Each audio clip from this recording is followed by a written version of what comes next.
আসসালামু আলাইকুম। Technique easy education থেকে স্বাগতম জানাচ্ছি আমি জুয়েল। আজকের পর্বে আমরা পাঠ্য বইয়ের ৬.৩ এর ৯ এর খ সমস্যাটা সমাধান করব, যেটা হলো একটা অসমতার লেখচিত্র। আমাদের অসমতাটা দেওয়া আছে 2x - y, এটা হলো লেস দ্যান 6। তাহলে যদি আমি 6 কে এই পাশে নিয়ে আসি, হ্যাঁ এইখানে সবচেয়ে ভালো হয় যদি আমরা এরকম করে নেই যে এইটা হলো 2x - y, এটা হলো যেটা 6 আছে, আমি 6 কে এই পাশে নিয়ে আসবো। তার মানে আমি উভয় পক্ষকে -6 করে দিলাম। তাহলে আমাদের এটা ভ্যানিশ হয়ে গেল। ফাইনালি থাকলো আমাদের 2x - y -6 লেস দ্যান 0, এই একটা অসমতা দাঁড়ালো। অসমতার ম্যাথে প্রত্যেক সময় আমরা একই কাজ করব, যেটা আমাদের অসমতা ছিল সেটা লেস দ্যান হোক, গ্রেটার দ্যান হোক, লেস ইকুয়াল, গ্রেটার ইকুয়াল যাই থাকুক, আমরা ধরে নিব সেটা হলো সমান দিয়ে একটা সমীকরণ। এবং এটা আমাদের এক্স ওয়াই চলক বিশিষ্ট একটা যেহেতু সমীকরণ বের হলো এবং সরল সমীকরণ, কোনো স্কোয়ার নেই, পাওয়ার 1 আছে, তাহলে এই টাইপের সমীকরণ অবশ্যই আমাদের কোনো একটা সরল রেখায় আসবে। তাহলে আমরা আপাতত অসমতা ভুলে গিয়ে একটা সরল রেখা সমীকরণ নির্ণয় করার ট্রাই করব। গ্রাফ পেপার নির্ণয় করার সময় সবসময় আমরা এই স্থানাঙ্কর জন্য আমরা ওয়াই এর মানটা বের করি, অর্থাৎ এক্সকে আমরা স্বাধীন রাখি। সেক্ষেত্রে ওয়াই সমান 2x - 6 এরকম একটা কিছু দাঁড়াচ্ছে। অর্থাৎ আমরা তাহলে এখানে এইটাকে একটা সমীকরণে নিয়ে এসে আমরা শুধুমাত্র সবসময় ওয়াই এর ভ্যালুটা বের করব। ওয়াই এর মানের উপরে ডিপেন্ড করবে আমাদের এক্স এর মানের উপর ডিপেন্ড করবে ওয়াই এর মান। এইরকম যে একটা সমীকরণ নিয়ে আসলাম, এইখান থেকে আমরা এক্স এর বিভিন্ন মানের জন্য ওয়াই এর মানটা নির্ণয় করব। সেক্ষেত্রে আমরা দেখি ধারাবাহিকভাবে যে কোনো মান বসানো যায়। আমি তোমাদের বলেছিলাম যে এই ক্ষেত্রে যদি সমাধান না হয় স্পেসিফিকভাবে দুইটা জায়গায় খেয়াল রাখবো। এইখানে এমন কোনো মান বসানোর চেষ্টা করব না যাতে ভগ্নাংশ আসে। যেহেতু সমীকরণেই ভগ্নাংশ নাই, তাহলে আমাদের যে কোনো পূর্ণ সংখ্যার জন্য পূর্ণ সংখ্যা আসবে, ভগ্নাংশ আসার কোনো পসিবিলিটি নাই। দ্বিতীয়ত হলো এই মানগুলো আমরা এত কম বেশি করব না। দেখা গেল যে আমাদের মানগুলোর ডিফারেন্স খুব বেশি হয়ে গেল, একটা 3 একটা 300। সেক্ষেত্রে কথাটা সত্য, মানটাও সত্য, কিন্তু সেটাকে লেখচিত্রে রিপ্রেজেন্ট করা একটু প্রবলেম হয়ে যায়। তাহলে মানগুলো আমরা একটু কাছাকাছি রাখবো। আমি এখানে মান যেগুলো নিলাম, আমি যদি এখানে প্রথমটা চেক করি, y ইকুয়াল আমরা পজিটিভ 3 নিয়েছি, তাহলে y ইকুয়াল 2 ইন্টু 3 মাইনাস হলো 6, তাহলে 6 - 6 ইকুয়াল আমাদের 0। দ্বিতীয়টা আসছে আমাদের 0। এটাকে যদি আমরা এখানে 2 দিতাম, 2 দিলে তাহলে কি হবে, এই ম্যাথটা y ইকুয়াল তাহলে 2 ইন্টু 2 মাইনাস 6, তাহলে 4 - 6, অর্থাৎ নেগেটিভ 2 থাকছে, এই আমাদের নেগেটিভ 2। একইভাবে আমরা 4 এর জন্য পাবো হলো পজিটিভ 2। তাহলে আমরা এখানে দেখতে পাচ্ছি যে এইটাকে সরলরেখা বিবেচনা করে আমরা স্থানাঙ্ক পাচ্ছি এখানে 3, 0, 2, -2 এবং 4, আমাদের 2। অর্থাৎ এই যে তিনটা বিন্দু পাচ্ছি, সেই বিন্দুকে আমরা এখন লেখচিত্রে স্থাপন করব। শুরুতে আমরা লেখচিত্রগুলো একটু বর্ণনা দিয়ে নিব। এখানে যেমন আমরা প্রথমে বলে নিব যে একটা লেখচিত্র অঙ্কন করব। সেক্ষেত্রে আমাদের এই লেখচিত্রে সবসময় আমরা ডান দিকে আমরা এক্স দেই, বাম দিকে আমরা এক্স প্রাইম দেই। আমাদের এই রেখা বরাবর ভূমি সমান্তরাল যেটাকে বলি, আমাদের এক্স পজিটিভ হলে ডান দিকে, নেগেটিভ হলে আমাদের বাম দিকে, ওয়াই পজিটিভ হলে উপরের দিকে, ওয়াই নেগেটিভ হলে আমাদের নিচের দিকে। এই থিমগুলো একটু রিয়ালাইজ করলেই হয়ে যায়। আমরা অনেক সময় দেখি, অনেকে দেখি যে এটাকে মুখস্থ রাখি, এই ঘরটা হলো প্লাস প্লাস, এটা হলো মাইনাস প্লাস, এটা মাইনাস মাইনাস, এটা হলো প্লাস মাইনাস। এই কথাগুলো একেবারে ছোট বাচ্চার মতো কথা হয়ে যায়।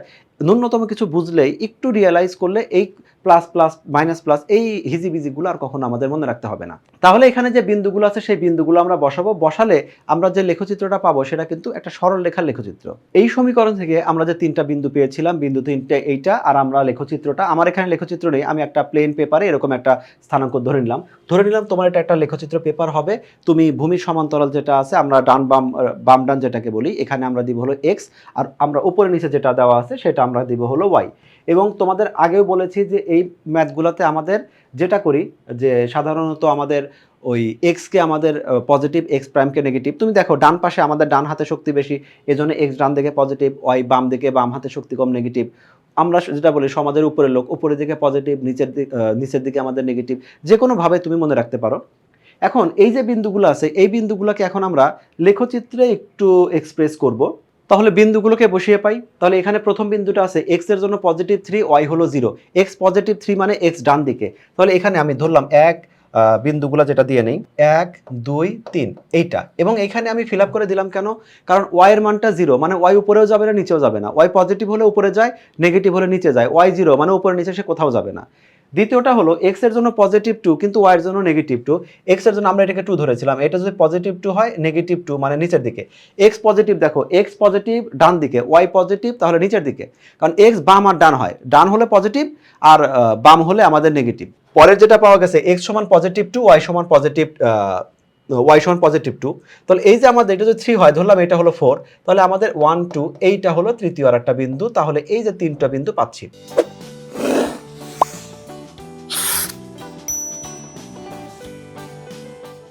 আমরা এখানে 3টা বিন্দু বের করেছি, 3টা বিন্দু বের করা এনাফ, তুমি 4টাও বের করতে পারো, সেটা তোমার ব্যাপার, বাট 3টাই এনাফ। এই বিন্দুগুলো অবশ্যই একটা সরলরেখা বরাবরই থাকবে যদি আমাদের ক্যালকুলেশন এবং গ্রাফে রিপ্রেজেন্ট করাটা সঠিক হয়।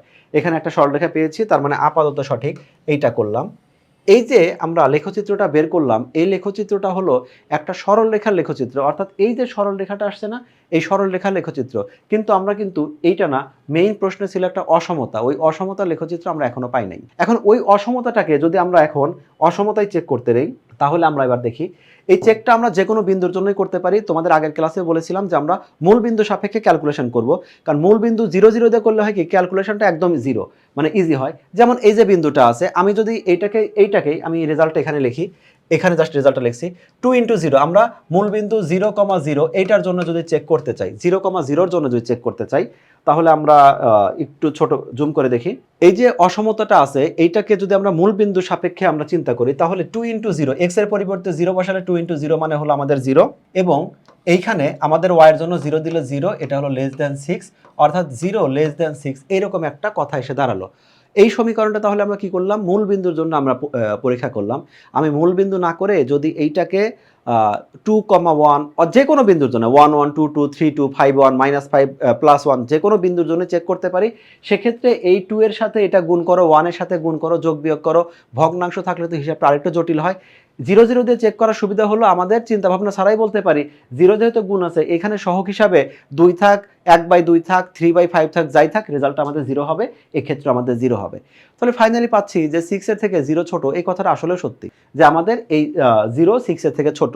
তাহলে আমাদের বিন্দুটা কোনটা, মূল বিন্দুর রেসপেক্টে আমরা কথাটা প্রমাণ করলাম এবং কথাটা সত্য হয়েছে। যদি সত্য হয় তাহলে মূল বিন্দু যে বিন্দুর জন্য চেক করেছি ওই বিন্দুর দিকে সকল বিন্দুর জন্য আমাদের কথাগুলো সত্য হবে, অর্থাৎ এই রেখার এই দিকে আমাদের যতগুলা বিন্দু আছে প্রত্যেকটা বিন্দুর জন্য আমাদের কথাগুলো সত্য হবে। এইটাই হলো আমাদের লেখচিত্র। এবং খেয়াল রাখতে হবে, বলতে হবে এই যে সরলরেখাটা এঁকেছি সেটা হলো এই সরলরেখার লেখচিত্র হলো এই যে সমীকরণটা আছে না, এই সমীকরণের লেখচিত্র হলো সরলরেখাটা, কিন্তু আমাদের মেইন অঙ্ক ছিল অসমতা। তাহলে এই যে সরলরেখা আছে, এই সরলরেখা বাদে এক্স্যাক্ট তারপর থেকে শুরু হবে, শুধু সরলরেখাটা বাদ যাবে, এরপর থেকে যতগুলো বিন্দু আছে প্রত্যেকটা বিন্দুর জন্যই আমাদের এই অসমতাটা সত্য হবে। তাহলে এই লাল রেখাটা না, লাল রেখার একদম পরেই জাস্ট শেষ হলো, এরপর থেকে সকল বিন্দুর জন্য এখানে যতগুলো বিন্দু আছে প্রত্যেকটা বিন্দুর জন্যই আমি এই বিন্দুগুলো এখানে বসাবো, দেখবো প্রত্যেকটা বিন্দুর জন্য অসমতাটা আমাদের সত্য হচ্ছে। আমি একটা বিন্দু চেক করেই দেখি আসলে সত্য হয় কিনা।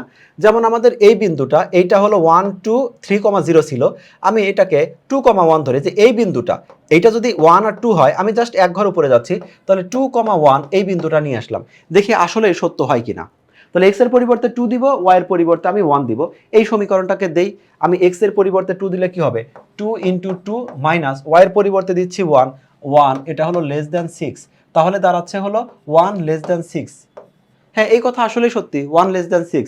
দেখো আমি এই যে আমাদের যেটাকে ইন্ডিকেট করলাম, এটা কেটে এটা দাগ দিয়ে আমি বোঝাচ্ছি এই অংশটা হলো রেজাল্ট। তাহলে এইখান থেকে আমি একদম র্যান্ডমলি যে কোনো একটা বিন্দু নিয়ে আমি চেক করলাম অসমতাটা, দেখলাম কথাটা সত্য হয়েছে। এইটা আমরা বোঝাচ্ছি যে এই সরলরেখা বাদে এই উপরে যে বিন্দুটা চেক করেছিলাম ওই দিকের যতগুলা বিন্দু আছে প্রত্যেকটা বিন্দু এই অসমতাটাকে সিদ্ধ করে।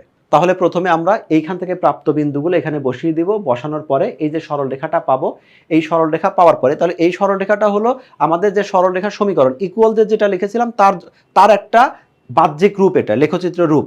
কিন্তু আমাদের অসমতা ছিল, সেই জন্য অসমতাটাকে আমরা মূল বিন্দুতে চেক করেছি এবং মূল বিন্দুর রেসপেক্টে আমরা দেখেছি যে যে অসমতাটা আসে এই কথাটা সত্য কথা হয়।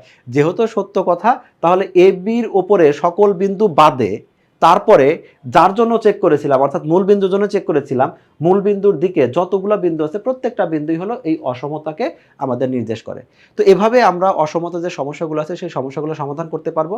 আশা করি আজকের ক্লাস বুঝতে পেরেছো। পরবর্তী আরও পর্ব নিয়ে তোমাদের সামনে হাজির হব। সেই সব পর্বে আমন্ত্রণ জানিয়ে আজকের মতো বিদায় নিচ্ছি। খোদা হাফেজ।